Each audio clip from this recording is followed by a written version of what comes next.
Vicky, ¿cómo va?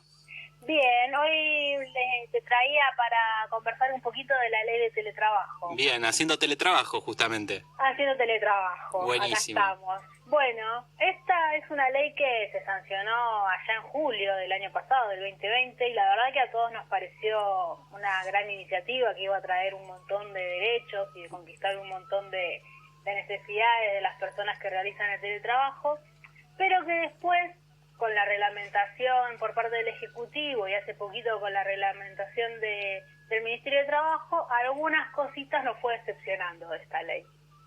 Ajá. Pero bueno, si te parece, para arrancar, podemos decir que la ley que regula el contrato de teletrabajo es la ley 27.555, como decíamos, sancionada en julio del año pasado. Uh-huh. La ley dice que el objeto de la misma es establecer los presupuestos legales mínimos para la regulación de la modalidad del teletrabajo en aquellas actividades que por su naturaleza y particulares características lo permiten. ¿Y qué quiere decir esto de los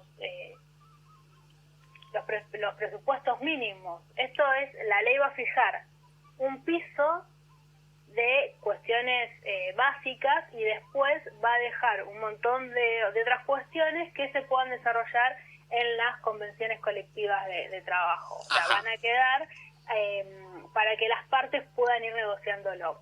Bien. Una de las críticas que se les hace es que, como se sancionó en plena pandemia, sabemos que las convenciones colectivas o los acuerdos entre los sindicatos y las patronales o entre el mismo trabajador y el empleador es un poco complicada en estas circunstancias. Entonces, parte de los abogados laborales le cuestionan esta cuestión a la ley y a su reglamentación sobre todo. Ajá.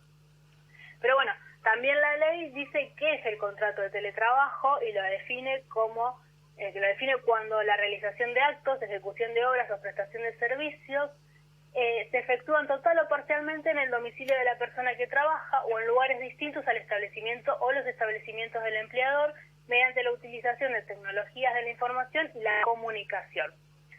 Y otra cosa interesante que viene a traer la ley de teletrabajo es el derecho a la desconexión digital.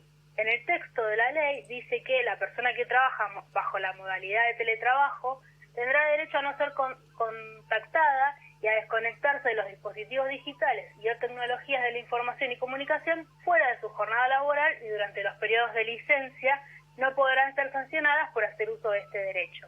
Ajá. Sin embargo, en la reglamentación, el artículo 5, cuando habla de la desconexión digital, dice que la actividad de la empresa se realiza en diferentes usos horarios o en aquellos casos en que resulte indispensable por alguna razón objetiva, se admitirá la remisión de comunicaciones fuera de la jornada laboral. Ajá. Lo que aclara es que la persona trabajadora no está obligada a contestar en ese momento, lo puede hacer cuando inicia al día siguiente su jornada laboral, pero sabemos que en este contexto y en una relación laboral es medio difícil que la persona pueda negarse. Sí. Por las consecuencias que pueda llegar a traer, que no son del todo legales, pero sabemos que esta cuestión hay una persona con más poder que otra, entonces es medio complicado. Claro, por más que esté la ley, es difícil efectivizar lo que la ley establece. Exactamente. La ley en realidad decía que no contemplaba esta excepción. Sin embargo, en la reglamentación la incorpora. Bien. También la ley habla de los elementos de trabajo, que dice que el empleador debe proporcionar el equipamiento, ya sea el hardware o el software, las herramientas de trabajo y el soporte necesario para el desempeño de las tareas y asumir los costos de instalación, mantenimiento y preparación de las mismas. En 2012 ya había un arreglo que decía que debían entregar el equipamiento, que puede ser una computadora, las sillas ergonómicas para que no haya lesiones en la espalda de tanto tiempo estar sentado. Sin embargo, esta cuestión es media difícil de cumplir, sobre todo en este contexto donde muchas empresas o muchos establecimientos han virado al teletrabajo y antes no lo hacían. Claro. Y es medio complejo esa cuestión, sobre todo de controlar. Sí, también encima, habla... perdón, y encima hay una un problema adicional ahí, que es el aumento que han tenido tan importante todo lo que es las computadoras. Y también tiene que ver no solamente con la inflación y con procesos de la economía doméstica, sino con la caída del comercio internacional. Eso ha generado, nosotros las importamos, las computadoras, entonces hay menos computadoras y son más caras. Exacto, y el desgaste que conlleva en el aparato que es propio cuando la utilizás mucho más tiempo del que estabas acostumbrado también, ¿no? Porque se rompe, se llena la memoria, le tenés que hacer el service. Sí. Esas cuestiones a veces... Que tampoco son baratas. Claro. Exactamente. También el artículo 10 de la ley habla de la compensación de gastos y habla de esta cuestión de que vas a tener que utilizar Internet. ¿Quién paga Internet? Sigue siendo el trabajador. Bueno, la ley dice que en realidad hay una parte de la conectividad que la tiene que afrontar el empleador, perdón. ¿Un porcentaje? Un porcentaje. Ajá, ¿y cuál es? Que esos montos no van a integrar la base retributiva para el cómputo de ningún rubro emergente, o sea, no van a quedar constituidos como dentro del bruto y después, en base a ese costo adicional que ellos te van a pagar, no es que vos vas a tener un mayor sueldo para a la hora de los aportes y demás. Claro. Queda como aparte. Sin embargo, por ejemplo, la empresa, los trabajadores de la telefonía móvil, hace poquito le reconocieron el gasto de la conectividad que ellos tenían que tener para llevar adelante su trabajo. Y una piensa, sí, las telefónicas, que son las dueñas de las empresas de Internet, son medias reticentes a reconocerle el costo de la conectividad a sus trabajadores, que queda para el resto. Sí, la verdad que sí.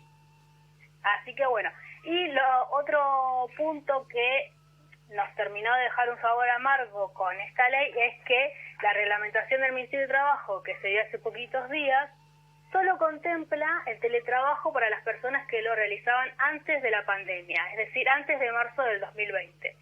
Todos los trabajadores que comenzaban a realizar teletrabajo a partir de la pandemia no son contemplados por esta ley. Por el momento, queda suspendida la aplicación para ellos. ¿Y cuál es el argumento para esto? Pues no le encuentro mucho sentido. No hay mucho argumento en la reglamentación, lo que podemos inferir es esta cuestión que hablábamos antes, de que por ahí muchas empresas no estaban preparadas para poder abordar ese gasto porque no lo tenían en consideración. La caída de la economía puede ser otro argumento.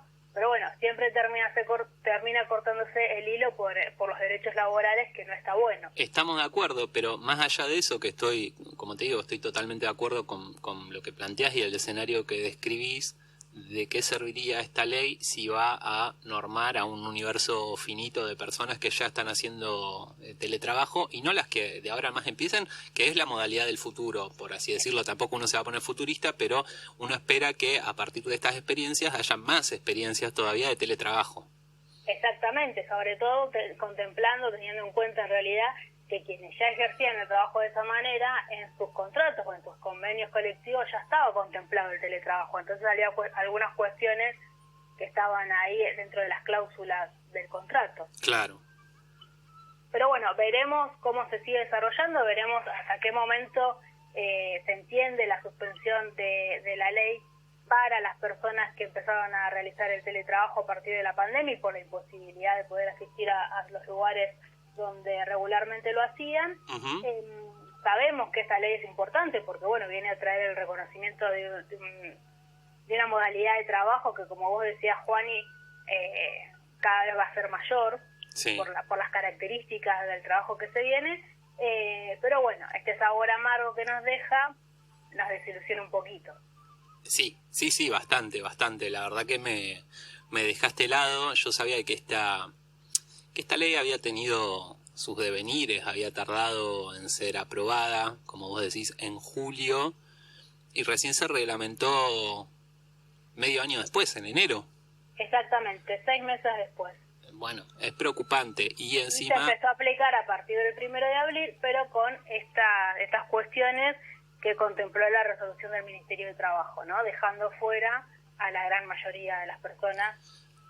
Digamos, estas restricciones en la aplicación tienen que ver con la cartera de trabajo específicamente. Claro. Bien. Y es una suspensión, no quiere decir que no se aplica, sino que los efectos de la ley se suspenden para este colectivo de trabajadores y trabajadoras. Bien, ¿y esta cuestión de esta suspensión se puede modificar posteriormente? Sí. Sí, con una nueva resolución esto se modifica. Bien, bien. Bueno, un punto flojo en un área que es difícil analizar, lo que es la cartera de trabajo del gobierno nacional, más que nada porque no ha tenido mucho tiempo para mostrar cuál era su gestión y la orientación de esa gestión, que vino la pandemia. Y en pandemia es difícil, decimos siempre, sacar cuentas, a ver de cómo están las cosas. Sí está el tema de la prohibición de despidos, que es como el gran caballito de batalla de trabajo, pero acá teletrabajo me parece que era algo que venía además de eso a pensar futuro y no estaría pasando. Exactamente, o por lo menos se queda a mitad de camino. Claro. Bueno, hay que decir también que Moroni es también uno de los ministros que más están cuestionados por ahí, no con palabras tan altisonantes o con una crítica tan personalizada como era el caso de la ministra de Justicia, pero sí hay un malestar con Moroni en la gestión. Sí, tal cual. También entendemos que la crisis económica, la crisis en la producción y en la economía que produjo también la pandemia, hace que las tensiones sociales sean mayores y se trate de equiparar, pero se supone que la cartera de trabajo tiene que bregar por los trabajadores siempre. Tal cual. Sobre todo en un gobierno de características peronistas. Sí, totalmente de acuerdo. Bueno, Vicky, aprovechamos que nos quedan unos minutitos y charlamos un poco de cómo está la situación en Bahía. No sé si estabas escuchando la introducción que un poquito hablábamos, ¿no? De este nuevo pico, nuevo récord de contagios y la situación de las unidades de terapia intensiva. Sí, la verdad que la segunda ola ya se instaló. Tenemos que extremar las medidas de precaución, cumplir con los días de aislamiento. No tengo síntomas, me siento bien, bueno, puedo salir a partir del día 10. No, la realidad es que hay que aislarse hasta el día 14. Eso, como vos decías hace un ratito, es para cuidarse uno, pero también para cuidar a los demás. Avanza muy rápido la campaña de vacunación, pero como sabemos, el estar vacunado o vacunada no implica que no te vayas a contagiar. Simplemente la vas a pasar un poco mejor de lo que la pasarías. Entonces, no relajarnos en esas cuestiones me parece imprescindible. Claro, y aparte, más allá de que uno, no sé, caso de una persona joven que se vacuna y dice, bueno, yo si me contagio por ahí soy asintomático, tengo una gripecina, pero más allá de eso te transforma en un contagiador y en un supercontagiador, porque si andás por la vida pensando que no te pasa nada y andás con el virus, es complicado. Sí. Y vemos este repunte tan fuerte de casos, ¿no? De que prácticamente de un día para otro rompimos las marcas que hubo de las últimas dos picos y nos encuentra con un sistema hospitalario muy exigido. Ese es un escenario muy complicado, específicamente en lo local. Sí, exactamente, ¿no? Y ahí también tenemos para discutir cómo funciona nuestro sistema de salud, ¿no? Siempre lo público termina haciéndose cargo de la mayor cantidad de problemáticas. Lo que no entra al privado termina haciendo a lo público y lo público no lo puede rechazar como lo rechaza el privado. Entonces también esas cuestiones, esta pandemia ha puesto en relevancia cómo funciona el sistema de salud y sobre todo cómo son las prestaciones médicas tanto en lo público como en lo privado. Sí, y un sistema que es hiper harto complejo, burocratizado, lleno de trabas, de complejidades, y pensemos tenemos sistema público, sistema privado, las obras sociales, pero después también tenemos los sistemas públicos de las provincias. Entonces, si uno ve federalmente lo que es el sistema de salud, es un monstruo hiper fragmentado e inconducible. Que eso era un poco a lo que apuntaba esta reforma del sistema de salud que proponía Cristina Fernández de Kirchner y el equipo técnico del Instituto Patria. Sí, tal cual, porque también es una actualización al avance de la tecnología y al avance de la población, ¿no? No es un sistema de salud pensado en los años 70, no puede servir de ninguna manera para un país en el 2021. Han cambiado tantas cosas que tener el mismo sistema de salud es problemático también. Y yo quería hacer hincapié un poquito en lo que vos decías de esto, soy joven, me contagio, no pasa nada, ¿qué síntomas tuviste? Perdiste el olfato, el gusto. El olfato y el gusto se pierde porque el virus ataca un nervio neuronal, es una cuestión neurológica, entonces tampoco se sabe, no están estudiadas del todo, obviamente, porque la estamos pasando, cuáles son las secuelas que puede llegar a dejar el virus. Entonces tampoco tan ligeramente hay que tomarse esos síntomas. No, claro. Claro. Hay noticias, como es todo muy nuevo y hay tanta información, a veces uno no sabe qué es verdad, qué no es verdad, si está probado, si es una preocupación, pero bueno, ha aparecido la noticia en repetidas ocasiones de que hay muchos casos de jóvenes, de niños que luego tienen secuelas tras haber padecido coronavirus, y el mismo Hugo Moyano dijo que vacunó a su hijo, creo que tenía menos de 25 años, si no recuerdo, por una secuela que le había quedado luego de padecer coronavirus. Claro, tal cual, porque esto es muy técnico, pero el virus lo que hace es inflamar los órganos, entonces lo que puede llegar a pasar a partir de ahí es todo estudio. Sí.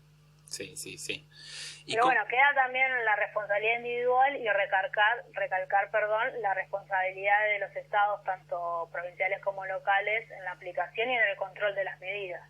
Sí, especialmente en el control, ¿no? Que no pase esto que pasaba cuando transitamos el pico el año pasado, que nosotros por ahí estábamos hablando con un funcionario de provincia, nos decían, Bahía se puede hacer esto y esto y esto, y esto no, porque aumenta la circulación.